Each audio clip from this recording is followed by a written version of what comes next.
আজকের ভিডিওতে কিভাবে আমরা এই যে স্কিনটা, সেই স্কিনটাকে আমরা কিভাবে এই যে পিম্পলগুলো আছে পিম্পলগুলোকে রিমুভ করতে পারবো, এবং এর যে টেক্সচার আছে মুখের, সেই মুখের টেক্সচারটা কিভাবে আমরা ভালোভাবে স্মুথ করতে পারবো সেটা দেখব। শুরু করা যাক। তো আমাদের কাছে ফটোশপের মধ্যে ফটোটা চলে এসেছে, এবং প্রথমে এটাকে আগে কন্ট্রোল জে করে নিলাম।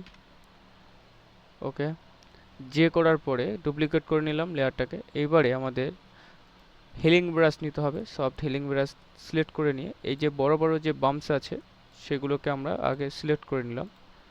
বড় বাম্পস, ছোট বাম্পস যেগুলো আর কি হয়, আর সেগুলোকে প্রথমে ফার্স্ট অফ অল আমরা আগে সিলেক্ট করলাম এখানে।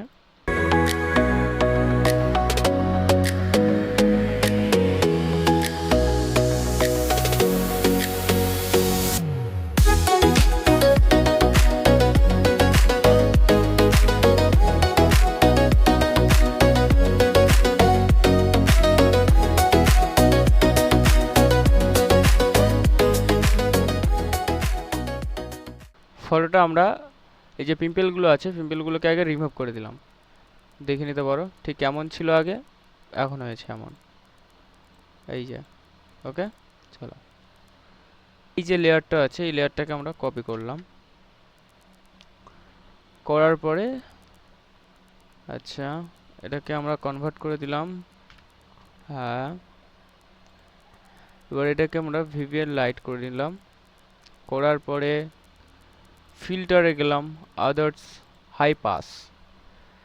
এইখানটায় তোমরা ব্লারটা কতটা দেবে সেটা তোমাদের ফটোর উপরে নির্ভর করছে, ঠিক আছে।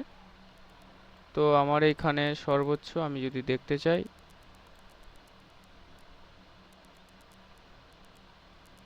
S 15 better. আবার ফিল্টার, ব্লার, গার্সন ব্লার, এখানেও তোমরা তোমাদের ছবিতে ঠিক তেমনই মার্জিন করে দেখে নেবে, এবং ওকে। ওকে, তারপরে আমাদের লেয়ার মার্কস অ্যাপ্লাই করতে হবে। এখানে লেয়ার মার্কস অ্যাপ্লাই করলাম। ওকে, এবং এখানে কালারটা দেখতে হবে যেন এখানে সাদা থাকে, নিচে যেন কালো থাকে, সেটা একটু খেয়াল করে নেবে। তো ব্রাশে গেলাম, এবং এখান থেকে একটা সফট, এখান থেকে জেনারেলে সফট ব্রাশ তোমরা এখান থেকে সিলেক্ট করে নেবে। তারপরে আমাদের যে ফেস আছে সেই ফেসের মধ্যে তোমরা অ্যাপ্লাই করবে। চলো আমরা ফেসের মধ্যে অ্যাপ্লাই করতে শুরু করি।